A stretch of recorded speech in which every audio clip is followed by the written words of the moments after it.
Okay. There are things I wanted to be better. Like me personally, I want us to see an alien homeworld. I just want us to get to the cut to the quick. They've been pushing this off for decades now, but despite stringing us along, I'm still a fan of the series and whatnot. I like the special effects. I like the work they did in this. Looked like they used a lot of practical effects in this one, so I appreciated that.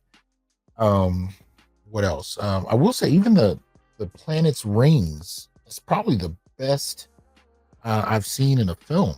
The only other one that pops into mind is the first and the last Star Trek trilogy, in the very first one. They bring the Enterprise up through Saturn's rings, and the impression you get is that it's just dust. It's just dust. As far as that. But in this one, you actually can see how deadly the rings can be. The speed they're moving, the density of the material in it.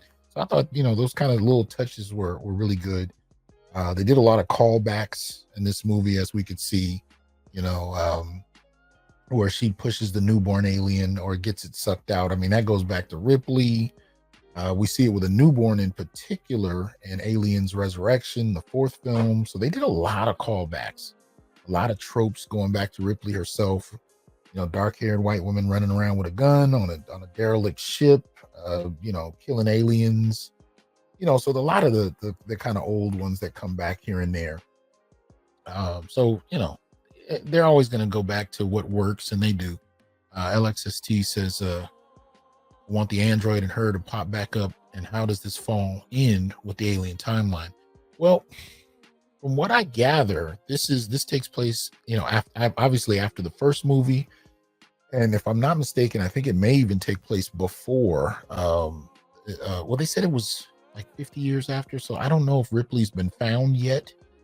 So it could have happened around the same time or before Ripley was found.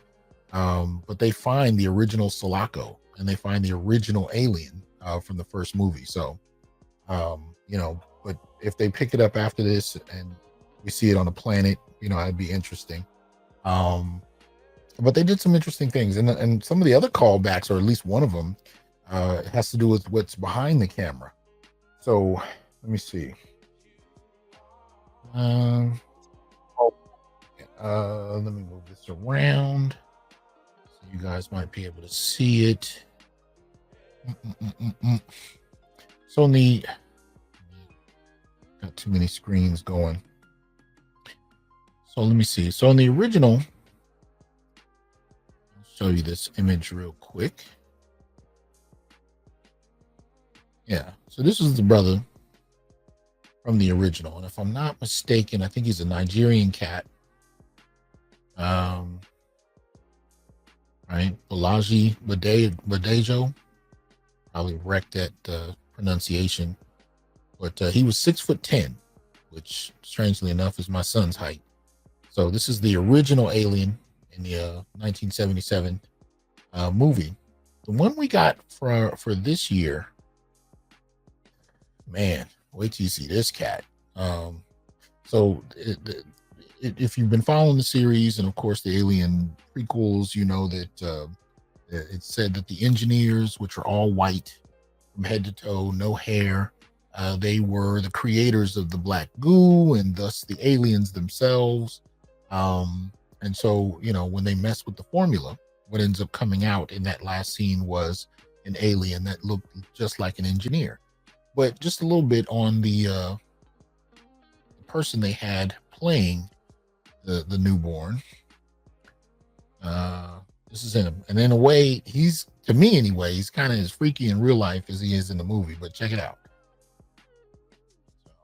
Matriarchy, a 7'7" basketball player from Romania who has just made his acting debut in the new Alien Romulus movie. Are you sure you want to do this? Robert plays a hybrid alien simply called the Offspring, and he's in a full body prosthetic because the creators wanted to use practical special effects in keeping with the original movie. As far as this movie appealing to the original fan base, I think that they'll really appreciate how much was done practically in camera. Despite being very slender, Robert needs to eat 5,000 calories per day just to maintain his weight. So he eats lots of calorie-dense foods not normally associated with athletes. Back home, probably the pancakes. Yeah. My mom's pancakes are just amazing. Here, I mean, chicken nuggets are great. Out of everything, the chicken nuggets. I'm a big fan of those. This is Robert Yeah, dude. Bobrowski, a 7'7" basketball. Look at that. So the first guy who played it was a Nigerian cat who was 6'10". I don't know what nationality he is, but he's 7'7", and his body, it kind of already tilts that way. I don't know about his condition or what that is, but you know, they didn't CGI it out or anything. It actually added to the alien. It made it look creepier, to be honest with you. It really did work. Whoever picked him to play the character was brilliant. That was a brilliant stroke right there, because this guy is just crazy looking. So 7'7", you know, an awkwardly tilted body, slender frame, but they made him incredibly strong at the same time. And when you add all of that up, it just kind of freaks you out. But I gotta say, it was a brilliant pick as far as the creators are concerned. So that was one that kind of threw me, but I thought it was a good pick. But let's go through a few things here as far as the film is concerned. Like I said, I enjoyed it. It wasn't my favorite Alien film, but it wasn't horrible. I didn't dislike it. I saw some of the same tropes we've been seeing. I mean, truthfully speaking, if we talk about feminism and we talk about Mary Sueism, it's not like the Alien franchise doesn't fall into that conversation. I mean, we can go back to the 70s with Sigourney Weaver. At the time, nobody knew Sigourney was the hero. They all thought it was going to be Chris Christopherson. And God rest the dead, he just passed. They thought he was going to end up being the hero. So when his character gets taken, and she takes over, a lot of people in the theater didn't see that coming. So technically, Alien falls in the earliest of those kind of feminist-based films. But the difference with her, as with in the Terminator series, the way she's written is plausible. It's believable. She's not kicking grown men and aliens around with her bare hands or anything.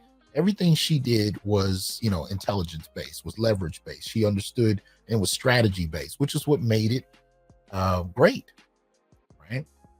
You know, because at the end of the day, it wasn't that she was the super powered figure just because she was a woman. She had to strategize. She had to use her brain, and it really played off well.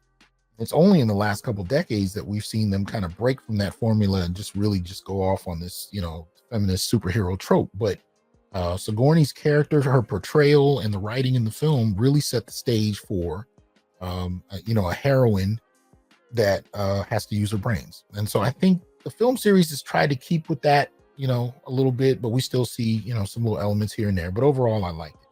Now, obviously, dealing with this from a Black masculinist perspective, a lot of the focus is going to be on Andy. That's just going to be what it is. A lot of the focus is going to be on Andy, played by David Johnson. I think that's how you pronounce it. It's spelled differently because I believe he's a British actor. But at the same time, you know, his character, you can't really avoid it. You know, as far as how black men and black manhood is represented here, there's so many tropes that just make this, you know, important to deal with. Now, most obviously, the way he's written is he's very childlike, right? He doesn't seem to possess any great intelligence, at least as far as his, you know, default character settings are concerned. He's asexual, which is an interesting choice in and of itself. We'll come back to that when we talk about stereotypes in a moment. But he doesn't seem to exude any type of sexuality of any sort. You know, he's only intelligent once he's, you know, plugged back in to the corporation. So they kind of provide him with a hegemonic kind of masculinity. But the masculinity he gets no longer prioritizes her, right? It prioritizes the company's bidding. Hold on.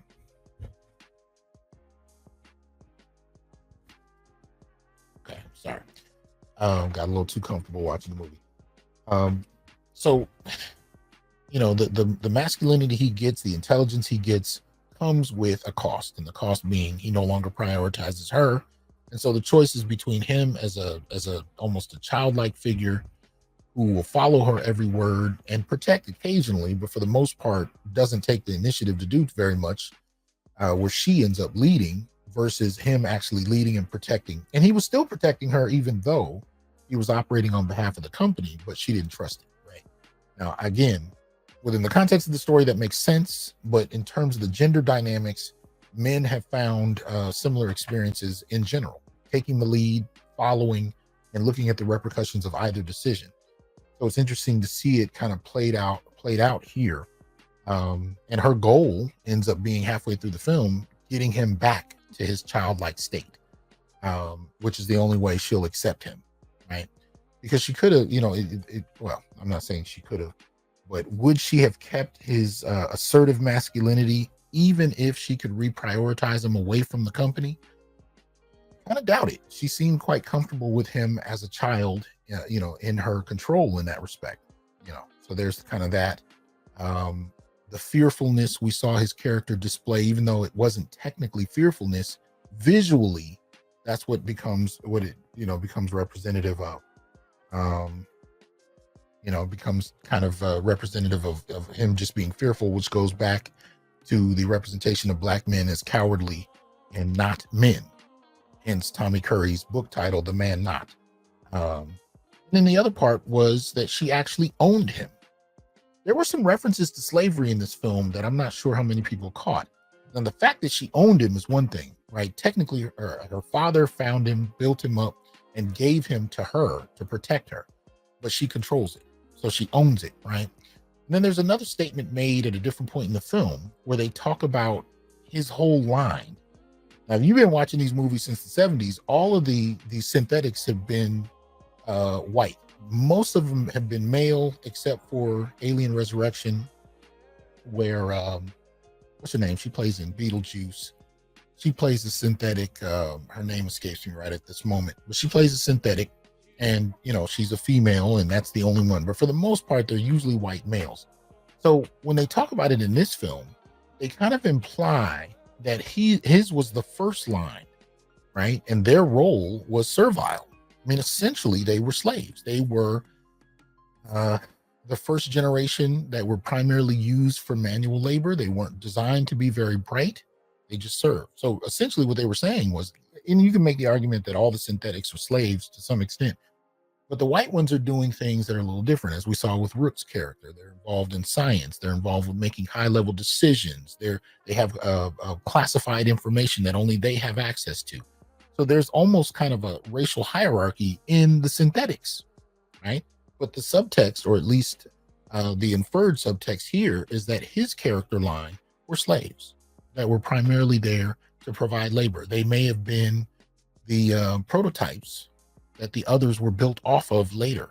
So we keep seeing these parallels that I think play out in some very interesting ways, right? So Black men as slaves, Black men as cowardly, Black men as childlike, and the childlike thing is important too. And Tommy Curry talks about this in The Man Not as well. When he talks about the plantation and plantation slavery, he says in literature and theoretical, racial kind of analysis, the Black family was conceptualized as children on the plantation kind of framework, right? So obviously the plantation owner was the father, his wife was the mother, her children were their children, but the slaves were also their children. It was kind of an extended family dynamic where the Black family itself was conceptualized to be the children of the white family. So this childlike framework still kind of plays out in a certain way in the imagination, right? And we can see it kind of playing here where she is the mother, right? Let's see. Let me cover a couple of things. Oh, by the way, let's see. So the brother, let me take this down. And this is not really connected to anything, but it's really a matter of just paying respect to him. So the brother that played the original alien, I said was 6'10". He actually passed away. He was born in Lagos, Nigeria. But he passed away in 1992 at the age of 39 due to sickle cell. So respect to him. He actually laid that out. But I think it should be noted that him being of African descent is interesting here, because the use of, the way that the aliens are designed, and of course the designs are brilliant, sadistic. They are terrifying. When you see how this kind of comes about, goodness, obviously it's Ridley Scott, but that's not who I'm thinking about in terms of who designed the aliens. I used to notice stuff on the back of my H.R. Geiger, right? So Geiger, designed the alien, and it gave people nightmares for decades since, and it was brilliantly done. But when you look at how he goes about it, the aliens are at the end of the day black. And when they're not black, they are so overtly white. It's interesting to look at. Passport OG says it's easy to overlook the soft power of Hollywood and implanting messaging in the movies. Indeed. And that's what we're looking at here. One of the soft messages here is the blackness of the aliens, and what that means in myth and in stereotype and analogy. Just what the racial dynamics are. So let's check a few things. Here. Starting with some of the stereotypical figures. Let me see if I can bring this up easily. I'm just going to hop through a few of these, and we can kind of see how they play out. Let's see. All right. So let me get this on the screen. It's not coming up there. There it is. All right. So when I teach stereotypes in class, a couple of things I cover play out in this to some respect, right? So this is about physiognomy, right? Physiognomy. I teach a whole class on it that basically kind of shows how you have certain characteristics that are tied to the very skin, right? And so whiteness is associated with goodness, brilliance, godhood, all these positive qualities. Blackness is associated with negativity, hypersexuality, violence, irrationality, so on and so forth. This is what physiognomy deals with. But when looking at the African world, especially from the 17th and 18th centuries, one of the things they would do is they would make the people part of the very fauna of the land itself. In other words, Africans were savage, and they fit in a savage land. They were part and parcel to the land itself. So the animals, the dangerousness of the land, the dangerousness of the animals, Africans were just as much a part of it as not, right? And so this kind of physiognomy plays out in a certain way when you see these black aliens that are hyper violent. Now they do end up having a form of communication, but it's only a respectful form of communication amongst themselves. Anything outside of themselves, they're violent to the point where they will consume, right? They use others, they consume others. The only thing they really do is reproduce and consume. That's it. And this mirrors the perspective that Europeans had about Africa and Africans, right? And some could argue still do. So it's interesting to see how those parallels still kind of play out, even though they're old. They go back a couple centuries. Most people don't think of them outright, and yet and still, when you watch the alien movies, they are a hyper violent, heightened, kind of exaggerated perception of Africans, right? And of Africa itself, right? So they're not rational, intelligent beings that can be reasoned with and talked with. They are essentially a feature of the land. They're about as relevant as trees. They're about as relevant as snakes and elephants and things of that. And so you kind of have this, kind of treatment where the alien as this black, savage, hyper-violent creature who's only concerned with reproduction and consumption is a mirror image of the savage primitivity and backwardness of Africa and Africans going back several centuries. So that's the first thing that popped out to me. You see, one of the others is the perception of this whole question about matriarchy. If you follow the series, right, starting in the second movie, what you tend to notice is this whole question of matriarchy, because the aliens are run by queens. And this really comes about in the fourth movie. It comes to a head where you have, two different types. You have a kind of a white matriarchal idea and a black matriarchal idea at odds, where Ripley is she's kind of cloned and brought back. And, at the time she dies in the third movie, she has an alien queen in her chest, right? So when they clone her blood, they recreate an alien queen and they recreate Ripley. And the offspring of the alien queen ends up killing its alien mother, its black alien mother, and following Ripley, who ends up killing it much the same way we just saw in Romulus, right? Having it sucked out of a ship into space where it's, you know, destroyed and screaming and whatnot. And it too is white. It takes its appearance, its whiteness, and even breasts from Ripley, right? So it looks kind of like an alien, but it still has breasts and it has white skin, and it kills its black alien mother and tries to follow Ripley around. So what you end up having is two competing ideas about not only femininity, but matriarchy, to be more exact. You have a white matriarchy and a black matriarchy. The black matriarchy in the Aliens movies is reflective of Africa and this idea of black folk being matriarchal. Now, the truth of the matter is there's patriarchy and matriarchy all over Africa. But Africa is treated as one country, even though it's a continent with over 50 countries, but it's treated as one country. And the idea is that Africans are matriarchal. And so even with the aliens, I think what you have is a kind of an exaggerated image of Africans as matriarchal and animalistic and primitive and all that kind of stuff. Now, with this image here, when I talk about the mammy in my classes, the reason this stereotype is particularly important is because the mammy is in the white household. She serves, she even breastfeeds the children. She serves the family with joy and happiness. She's a little unrefined. She's generally overweight. She's not considered pretty. As a matter of fact, when she's, you know, kind of put against the white feminine standard, she is the opposite. You know, you could technically, write a book called The Woman Not, right? Black women were not perceived as women because they were dark, especially if they had short hair and they were overweight.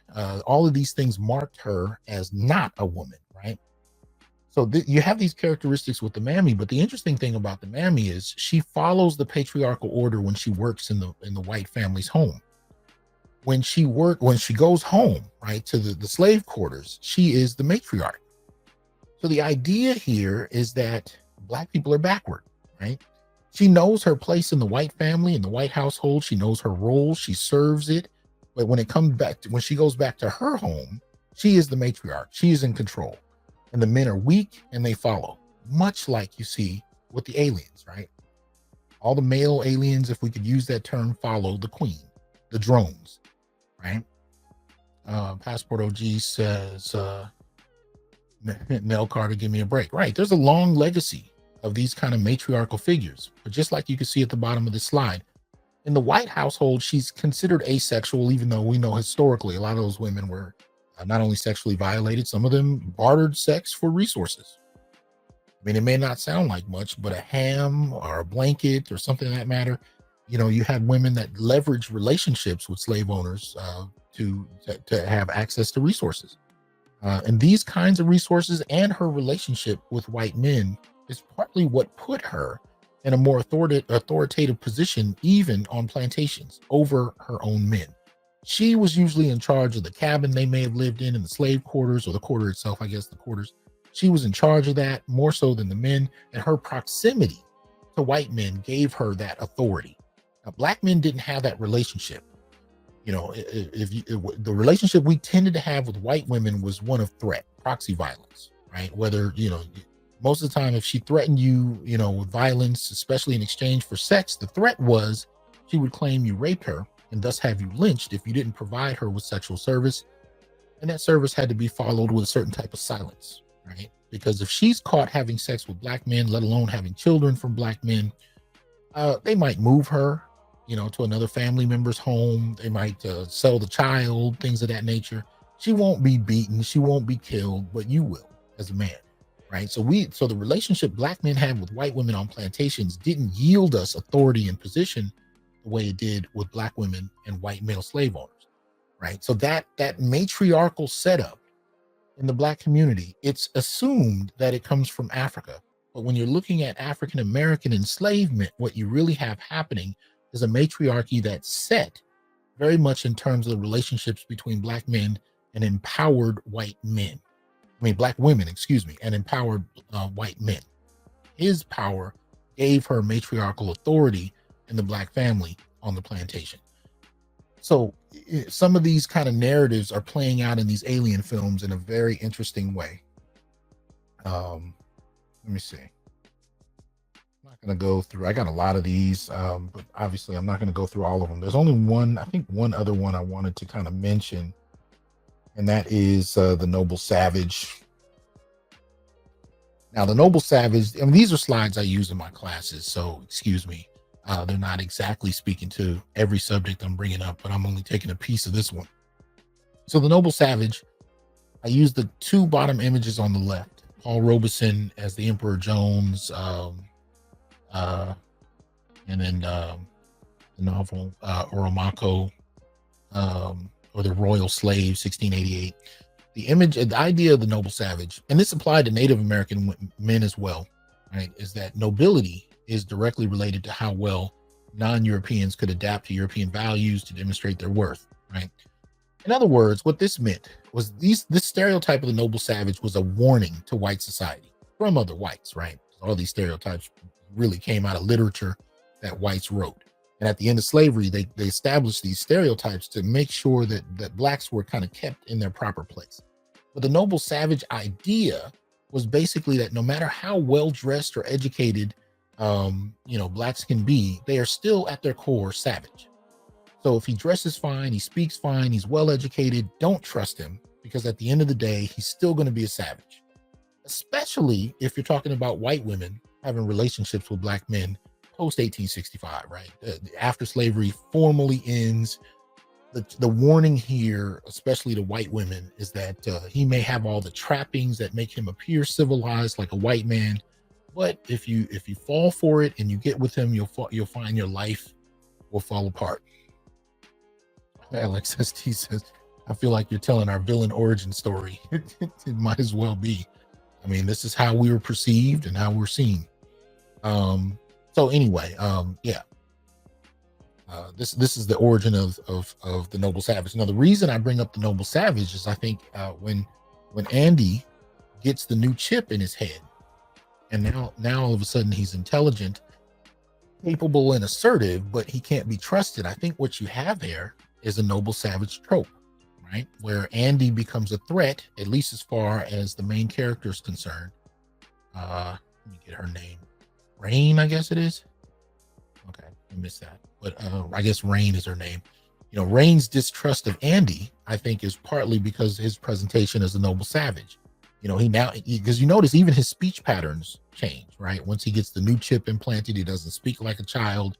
His body language changes. He even says that his systems are being updated so his body movements can upgrade.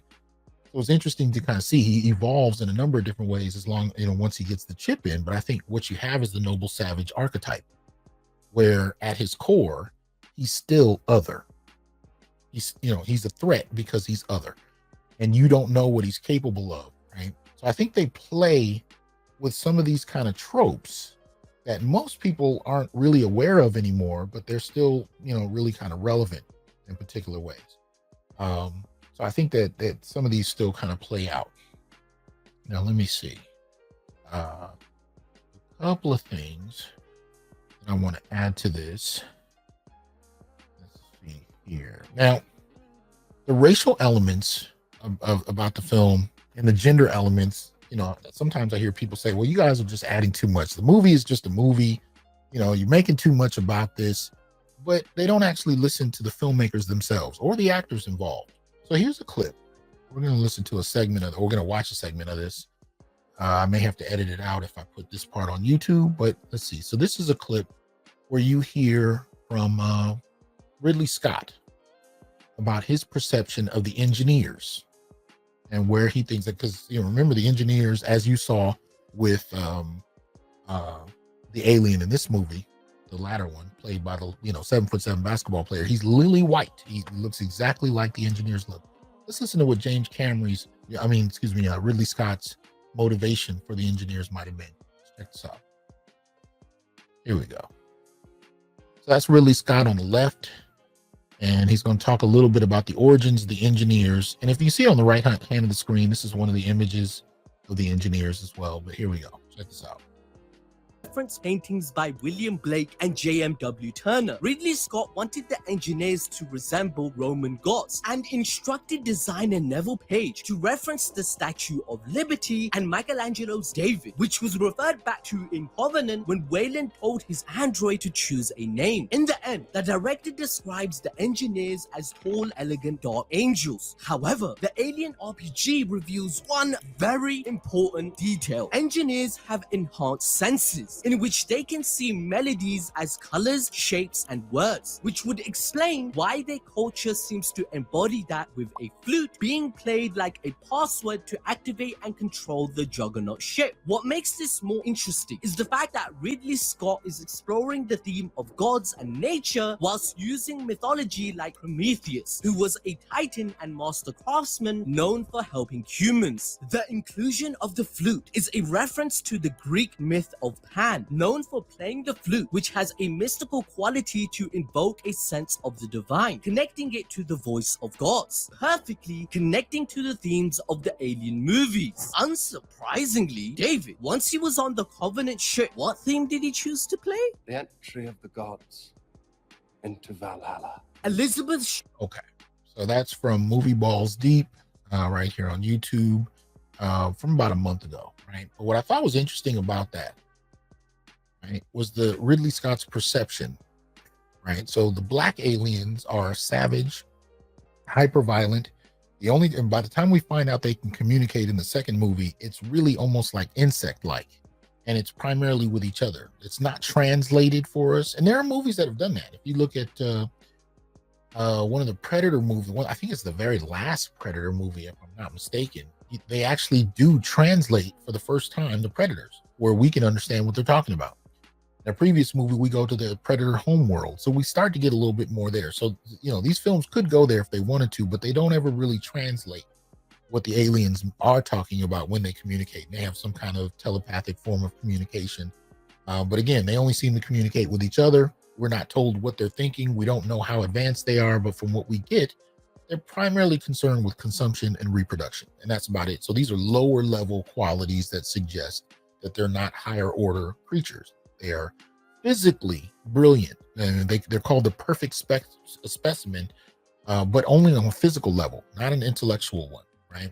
The contrast to those black aliens are the white engineers, and the white engineers are patterned by Ridley Scott, right, to be gods. It's even said in Prometheus that they seeded Earth, and we are a product of them, right? So they are the gods that not only created everything we know, and were far more advanced than us, but we are a product of them. So this is the kind of hierarchy that Ridley Scott sets up, where the white engineers are gods, the black aliens are savages, and humans fall somewhere in between. And usually the stories are about white humans who are kind of navigating everything, most particularly white women, who end up being kind of the moral high ground who establishes humanity in its best form, right?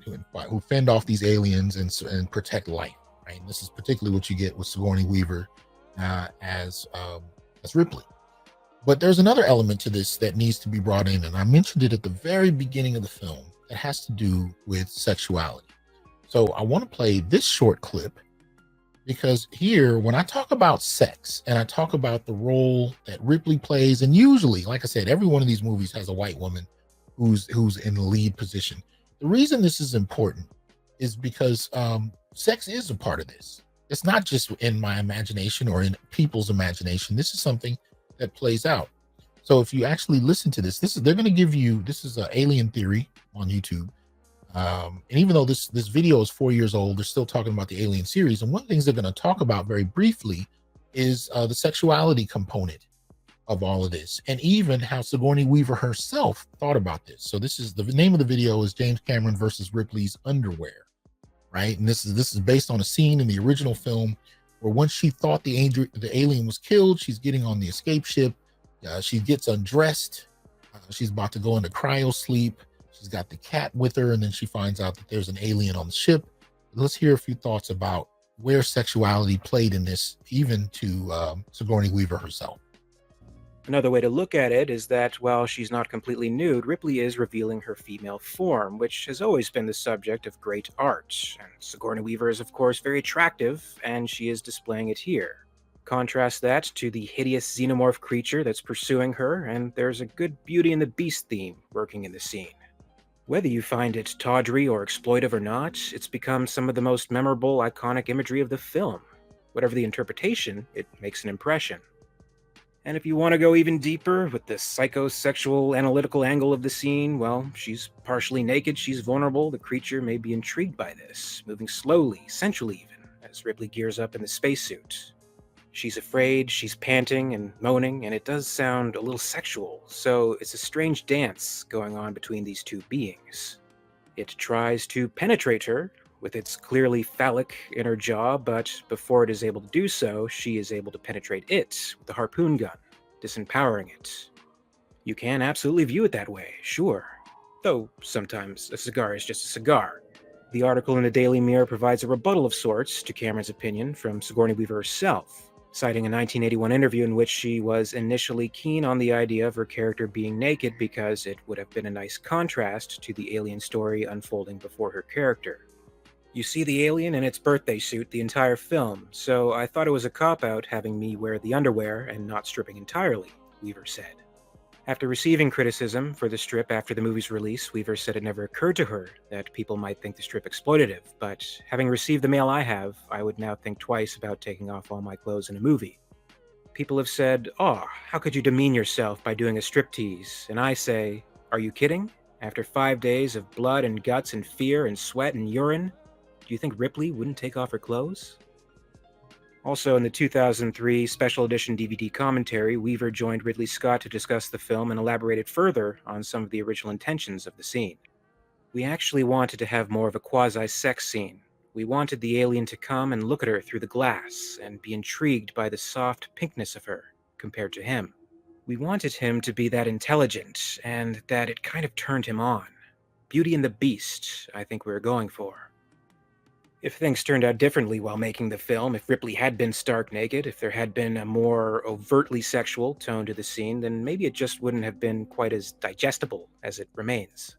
Sometimes the subtle hints at these things can work better than explicitly displaying them. Now notice, this is a white man who's talking about this. So he doesn't like the idea of it at all, right? But if you listen to what, if we just played and just listened to what she just said by itself, you could think she was talking about a black man, right? The way that the conversation is going, you stop getting the impression that they're even talking about a violent alien that wants to either consume her or reproduce with her in some fashion, right? Which is an interesting trope that goes along with her pinkness. Notice how she said that. She didn't say her whiteness, she said her pinkness, her soft pinkness, right? The contrast between the two, it really reinvokes ideas that go back centuries between black men and white women, and the perception of these black savages being sexually stimulated by her pinkness, while we don't talk about the fact, at least in that scene, how stimulated white women are, the idea of being adored and sexually desired by black men. So one could argue that whether it be Ripley, or I would think in this case more so Sigourney herself, who's more fascinated with being adored and sexually perceived by this black threatening phallic creature, more so than it has to do with us, because this is more a product of white imagination about blackness. This has nothing to do with black men themselves. This is white imagination about blackness. But I did want us to see the evidence that this notion of whiteness, blackness, race, and even sexual stimulation, white womanhood, black masculinity, these themes are there. They're not just being imagined. You heard Ridley Scott. You heard Sigourney Weaver. They are talking about it in 1977. This is not fantasy. This is not stuff that we're imagining. These tropes are being touched on by the creators themselves. As LXST says, the most dangerous place for the black male is the white mind. Exactly. Passport OG says, of course, her underwear are all white. Should have noticed that. There's no specific reason for her panties to be white. Exactly. They give the implication that she's naked, right? because they could have been, red, they could have been blue, all of that would have been a distraction. But if they're white, they give the suggestion of even, not only nakedness, but white purity, and whites for centuries have been, just encapsulating or enthralled with this idea about white purity against black savagery, red savagery, so on and so forth. Asians, Semitic groups, they're not necessarily considered as primitive, as it were. Right? Africans and Native Americans were considered to be at the bottom of the racial hierarchy. And if you listen to the literature, if you read the literature, especially in regard to white women and their perception of African and Native men, it's very reminiscent of what we just heard Sigourney talking about. So this desire to be sexually sought after, to be seen, in her natural state, and to have him stimulated by her femininity is being reintegrated into contemporary media, even though it goes back centuries. And the thing about it is, most people don't even know that. Most people don't know that. I'm not saying that Ridley Scott and Sigourney were studying 17th century literature about, no, they're reinvoking these tropes because they're part of the culture, even if they don't know where they're coming from. So these are the kind of films that I show and talk about in class because they invoke the same ideas and even the same language, even though the people may not even know it. So it's interesting to kind of see that. And particularly with Andy, asexual as Andy is, once he gets the upgrade, believe it or not, there is a sexual trope to Andy that makes Rain a bit uncomfortable because she's not familiar with it. Now, we see at the very beginning of the film when she's laying in her bed, they kind of reinvoke that Sigourney Weaver pinkness thing again, because she's not naked. She's got on a white beater and some shorts, but when she sits up, you see her legs, they're bare, they're pale white. She doesn't have anything else on. So they're really tapping into the same idea they did in the 1970s with Sigourney Weaver. And then, of course, the savagery of these phallic black aliens chasing her the whole movie, still playing the same kind of sexual games in metaphor that we've been reading about and seeing for centuries. And some of us even lived it. If you actually, grew up with white folks, went to school with them, had white girlfriends or whatever, those ideas are still there.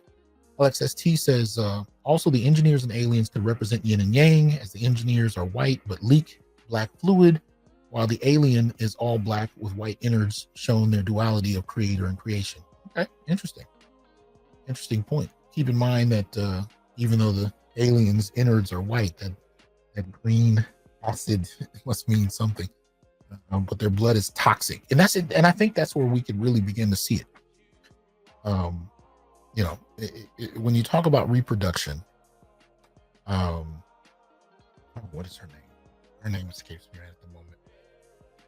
But the idea of reproduction with black folk being toxic, being problematic, right? Because, black genes tend to be stronger, right? So it becomes more evident. Usually if you have, a black person, a white person, and they reproduce, the child is visibly black or blacker than they would be white, right? And you can find lighter skinned folks in the African world without, direct white blood. So this idea of the alien's blood being, toxic, burning, dangerous, threatening to life, some interesting kind of metaphors being, kind of played out even there that we could look at.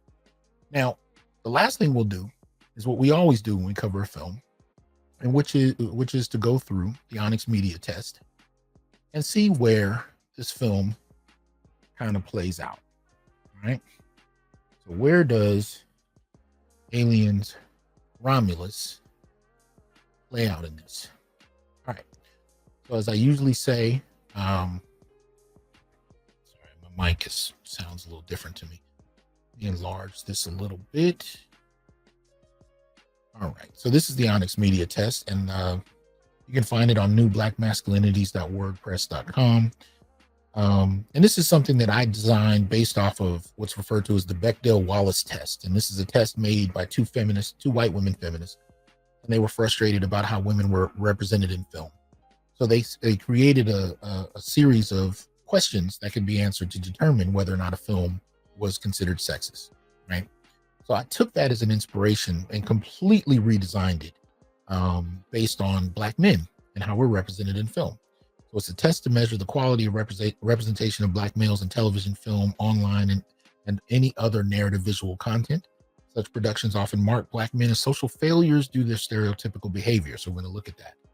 Historically, Black men have been shown in diminutive ways in popular media that highlight only certain aspects of the human experience. They're shown as being overly fearful, unduly self-sacrificial to their betters, even to a supernatural degree, abusive, unintelligent, weak, hypersexual, self-deprecating, unemotional, disagreeable, pandering, unnecessarily criminalistic, and only tolerable when othered.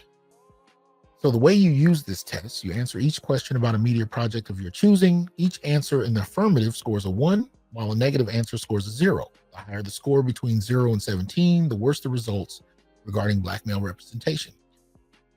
The test questions whether a media production has at least 2 Black males who engage in the following. So the first half of the test, I should say, tend to deal with whether or not a film has 2 characters, but it's not limited to that. So I'll show you what I mean. By the way, this is Kevin Peter Hall, who plays Predator in the original 1987 movie. And then, of course, as I showed you earlier, Balaji, who plays the original Alien in the 1979 version. I think I was saying 77 earlier, but 79 version of Alien.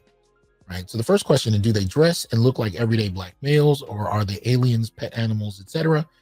The reason for this is that there are times when the only way they are allowed to be present is if their presence is obscured and otherized.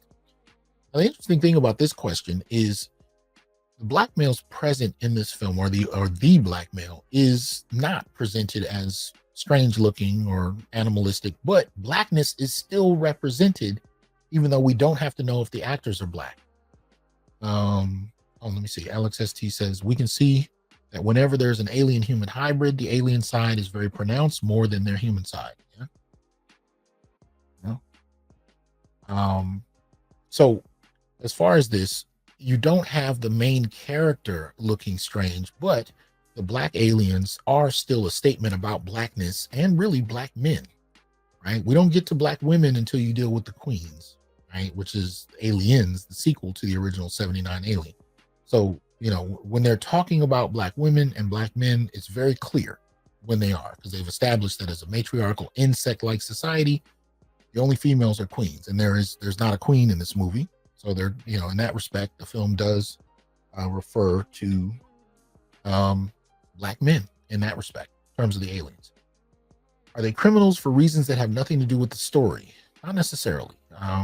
Even though one could argue that Andy is on an illegal venture, he's not really cognizant of all of that as a synthetic. So I won't count this one against him in the same kind of way. Usually you have criminals in a story where they don't have to be criminals. They could work at Walmart and the story would flow no differently. You know, but they choose to be, and they're written as such. You know, with Andy, yeah, you could kind of argue he is, you know, but the whole thing is a criminal enterprise. So I'm not going to call him a criminal by decision in this one, but you could kind of make a case to go either way. You know, but number 3, are they at odds? You know, you have Black men at odds over their hyper dedication to a white or female character. Now, you don't have him at odds with another Black man. But you do have him at odds with other white men, particularly the cousin, who was kind of an asshole the whole movie, who was frustrated, and Andy was, you know, threatened him at different points in time. One could see that there was some, you know, conflict there that had nothing to do with Andy, really. But his dedication, you know, to the white female character was what drove him to do most of what he did. So I would make a case for that one and say that there was some conflict there, and it really was motivated by Andy's desire and dedication to support this, to support Reign. Number 4, are they incapable of acknowledging each other peaceably, even as enemies? I don't think this one counts. Are they represented as one-dimensional characters who can only express anger, or are they human beings with backstories that inform their behavior, or as they display the full spectrum of emotion, including vulnerability? Even though we see a slight enhancement on Andy's side of things, I don't think we see here any, you know, expansion on emotional expression. So I don't think so. Number 6, the Stephen effect. Is there a character who possesses an unexplained amount of dedication to white or female characters, Or can he demonstrate will, intellect, and choice as a self-defined character with his own self-directed purpose? Now, the Steven effect, I think, definitely plays into Alien Romulus with Andy. He doesn't have a separate will to himself. He's not self-directed in any way, right? And when he is, he's still technically not. He's still directed by the company. So he's not autonomous, but he demonstrates more autonomy from Rain, which makes her uncomfortable. And speaks, it goes against what he's been programmed to do initially, which is to possess an unexplained amount of dedication to a white and female. I think the Steven effect does play a role in how we can understand Andy. And this, I'll skip over that. The Mandingo effect is there a character who's solely driven by sex, especially to the point of rape or violence. Not in this one. Andy, much like the Mammy, is presented actually, I should say this. Hold on. This is something that I meant to bring up. No, I can bring it up now. It still fits. I just wanted to make sure I cover it. So let me come back to that. As I was talking about the Mammy earlier, it's important that we look at one other character that speaks to how Andy is written. Let's see. Passport OG says the Steven effect. Yeah, man. It's important. When we look at the Uncle Tom, right? This is the perennial stereotype. This is the first stereotype most people think of when they think of black folk. This is a product of Harriet Beecher Stowe's novel, Uncle Tom's Cabin. Uncle Tom himself is written as a gentle, humble Christian slave. His faith is simple, natural, complete. He's portrayed as a black man who's happy and submissive, particularly to whites, his owners. He's smiling, wide-eyed, dark-skinned. He's usually a field worker or a cook or a butler. He's portrayed as dependable, eager to serve. He is docile, non-threatening to whites. He's generally old, but he doesn't have to be. He's physically weak. Now notice, even though Andy was incredibly strong at different points in time, notice how often he collapse and go into these fits where he looked weak, vulnerable, and terrified. So they found a way to make him vulnerable despite the capability of his synthetic body, right? So there is kind of a weakness to him that we could talk about. And he's psychologically dependent on whites for approval. Well, I would definitely say Andy was psychologically dependent on whites for approval, at least in terms of how it's presented. Now, in the context of the story, he's just a synthetic robot. That's how he's programmed. But in terms of how it kind of strikes the audience, he strikes you as somebody who is psychologically dependent on her. He provides emotional labor for Rain, but he's dependent on her reaction. He's dependent on her to give him direction, and her happiness is his primary concern. So I think there are some Uncle Tom qualities that are written into Andy. Now, let me differentiate this from David Johnson as an actor. I think he did a great job in the film as an actor. But I'm talking about how the character was written, not so much what Johnson did with it. I don't know how much you really could do if the character's written that way. But I just wanted to kind of point out that when you're dealing with Andy, at some point, these old stereotypes come out in a variety of different ways, and one of them is very Uncle Tom-ish. So even though he doesn't have a sexuality to speak of, he's asexual, so is the Uncle Tom. The original Uncle Tom was asexual in his presentation, and usually the reason he was presented as old is to suggest that he wasn't a sexual threat. This is why you would see him with pictures of little girls sitting on his lap, little white girls sitting on his lap, or he'd be working in the house, the big house, alone with the white woman, the wife of the plantation owner. This could only be done because he wasn't considered a sexual threat. He was past his sexual prime. He was docile. He was psychologically dependent, and so on and so forth. This is what you have with Andy. Andy is not a sexual threat. He's not even a sexual interest. The only time there's the slightest implication is it's so subtle. It's not even directly about sex. When he gets the chip upgrade, he's assertive. He's dominant, but not to the point where he's overbearing, but to the point where he'll make decisions in a woman's best interest, regardless of whether or not she wants it. There is a sexual dimension to that interplay between masculine and feminine that, Rain didn't really know what to do with. So they didn't call any direct attention to it, but in terms of human dynamics, there's a sexual component to those kind of engagements. And, it just wasn't drawn upon. But for the most part, Andy is presented as asexual. So there's a very Uncle Tom-like quality to that kind of characterization, right? Let me see. Number 8, we have the Worf effect. Is there a character who's physically dominated, beaten up, or often outsmarted by whites or female characters? Is he used as a prop merely to highlight white and or female characters' physical, moral, and intellectual superiority? It goes further. Is there a character who's physically gifted but is wholly incapable in a fundamental way as it relates to pair bonding with women? This denotes his otherness or his lack of wholeness, completeness, or balance. He is not wholly a man, and this is not worthy, and thus is not worthy of intimate female companionship. So you see the clip here where in one of the episodes of Next Generation, Deanna Troi, who is, possessed, I think, by an alien force, throws Worf across the room, right? But what it speaks to is this whole question of otherness. And so I think it's the second paragraph that makes the most sense in regard to Andy. He is physically gifted. We see him do incredible feats of strength, but he's incapable in a fundamental way of pair bonding as a synthetic. He is other. He represents the black male otherness, right? He is incomplete. He's imbalanced. So I would definitely say that number 8 plays a role in this. Let's see. So continuing, number 9, we have the Geordie LaForge effect, right?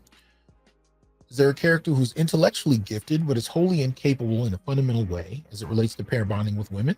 This denotes his otherness, his lack of wholeness, completeness, or balance. He is not wholly a man and is not worthy of intimate female companionship. The only difference between the Worf effect and the Geordie effect is the Worf effect deals with the body and the Geordie effect deals with the intellect. Now with Andy, you have both, because as a synthetic, he is stronger, he's more capable, he's more coordinated. You watch how the synthetics in other movies, engage things, and even in this one. And of course, when he gets the upgrade, the chip upgrade, he is more capable. He's more intelligent and he's more rational, even than the human beings he's protected. This is actually part of the conversation he has with Rook, where Rook tells him, you're going to have to make cold, logical decisions because these humans are too emotional, right?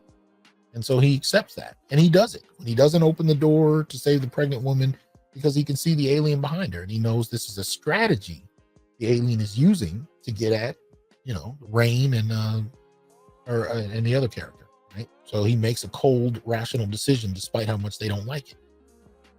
It speaks to, his intellect, right? So I think actually both of these apply to Andy. I think both apply. You have the Mr. effect from Color Purple. Is there a character who's represented as an abuser or rapist with no backstory or context? Nope, that doesn't apply here.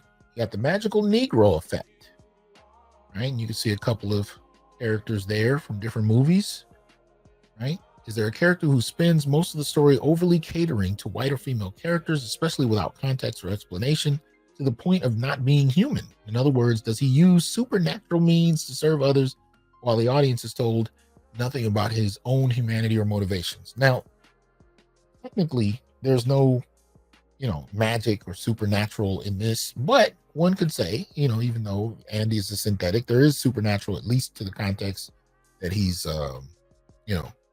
sci-fi, right? As a synthetic, he's got super strength, he's got super capabilities. Everything can change with him by upgrading his programming.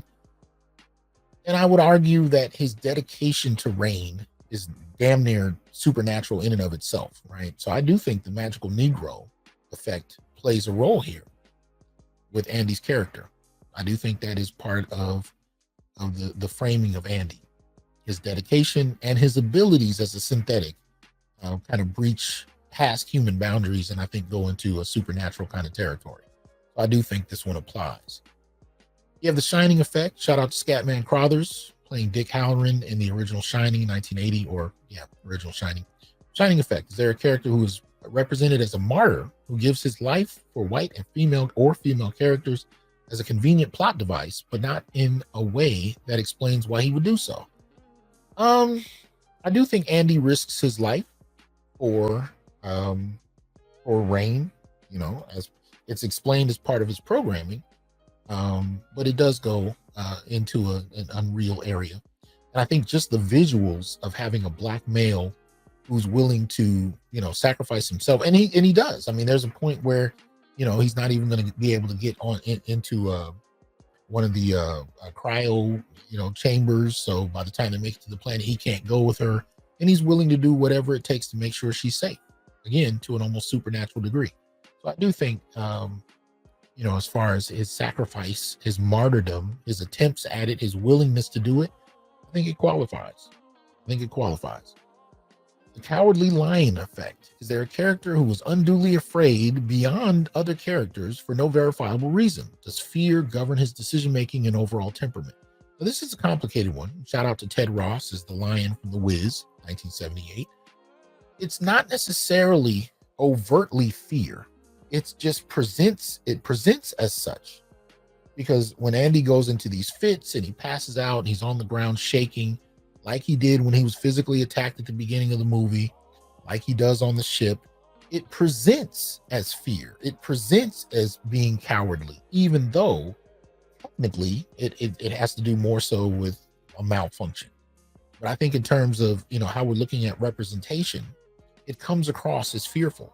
The only time he's not fearful for the most part is when he's got the new chip. Now, technically, right before she switches his chip back to his original one, he does have a little fit that comes across as cowardly. But for the most of the time, he has the new chip in. He's forceful. He's assertive, I should say. He's more assertive, not so much forceful. But when he does have these moments, I think the way they translate to how we perceive people's behavior, Andy comes across as fearful and cowardly. So I will count this. I do think that is one of the tropes that plays into how Andy is represented.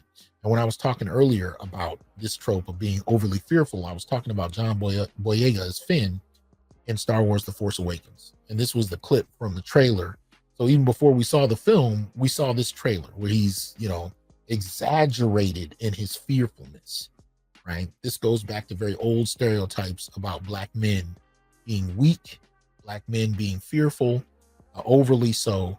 And you can still see this trope today. I think the last Godzilla King Kong movie, the brother from Atlanta who plays in the movie, he also played in Transformers 1 as Megatron or Megatronus in this last movie. He's a good actor.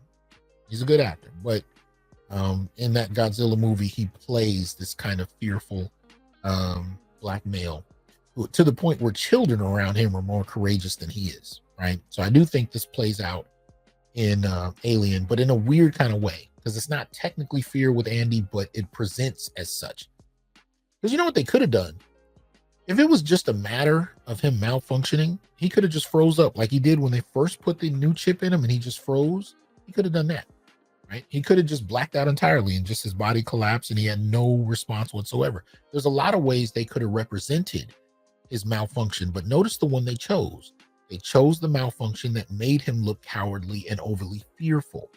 But when you stack this against the history of representing black men, it really does come across as following up on this trope of black men being less than men and more fearful than anything else. And really what that speaks to is not being in control of one's emotions, which is considered an effeminate, if not childlike characteristic that's not generally associated with masculinity and manhood.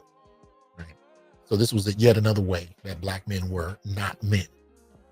The Oswald Hotep Bates effect. Is there a character whose black consciousness is used to ridicule black males who espouse such views that are mislabeled as overly woke or tinfoil kufi wearers? That was actually a quote that I heard in a comment section where people were debating over this. But I don't think you have that here. There's no sense of black consciousness. The characters aren't presented as if they understand blackness or if there's any idea about blackness. I think blackness has been used in all the Alien movies, but it's kind of benignly used. It's not overtly talked about. And again, when you speak about Andy as part of a series of black synthetic slaves, I think blackness is invoked in that way, but it's not direct. And in this respect, Andy is not made fun of because of his black characteristics because he doesn't have any. So this one doesn't really kind of apply. You see where the Oswald Bates character comes from in Living Color, Damon Wayans, right? It's kind of a fake intelligence, a faux intelligence, if you will, invoking blackness. Dave Chappelle and Conspiracy Brother, you know, so you don't really have that here. You have number 15, the Black Manosphere effect. You can see this with Adolf Caesar as old Mr. Johnson in The Color Purple. Even though it doesn't sound like it's manosphere oriented, it's related to particular perceptions around gender and race that were popularized and associated with the Black Manosphere in particular. And it's used to ridicule men in many ways. It's presented as a kind of misogynistic, homophobic in a frame. And this is what's imposed on men who are said to be associated with the manosphere. And it's a form of ridicule. But we don't have that in this movie. You have number 16, the I'm not a racist proxy effect. They're a character whose only purpose is to ensure that his white friend or companion is not racist. He has little substance and virtually no background story. He's usually the only black character. You see this with Dave Chappelle as Kevin Jackson in the 1998 film, 1998 film, You've Got Mail, where he plays Tom Hanks's best friend. I don't think we have this here. There's nothing overtly kind of racial kind of going on in that sense. But, you know, if somebody posed a strong enough argument, I can be swayed. I don't think it's overt, because at least in a film like this, for example, you know, race exists. They acknowledge it. It's part of the structure of how society functions. And so in this world, which is very reminiscent of the real world, you have Dave, who is the black friend, and they actually talk about race at different points in time, especially when Dave invokes it. But, you know, is that the case when it comes to Andy? Not necessarily. Case could be made, but I don't think it's strong enough, so I'm not going to go with this one.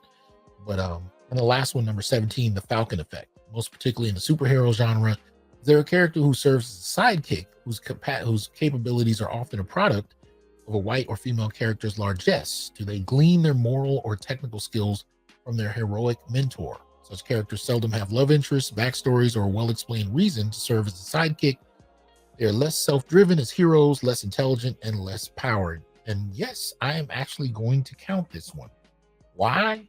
Because Andy actually only exists because Rain's father found him in the trash and repaired him.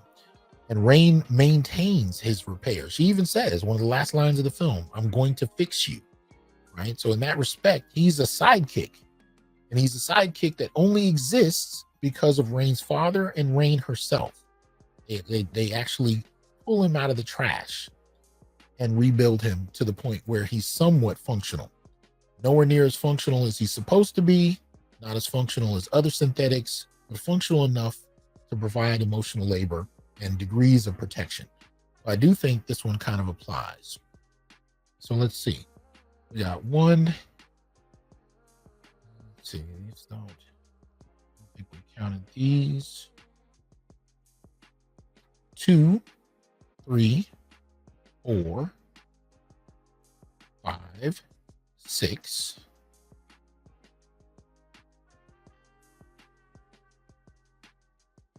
7. So far. 8.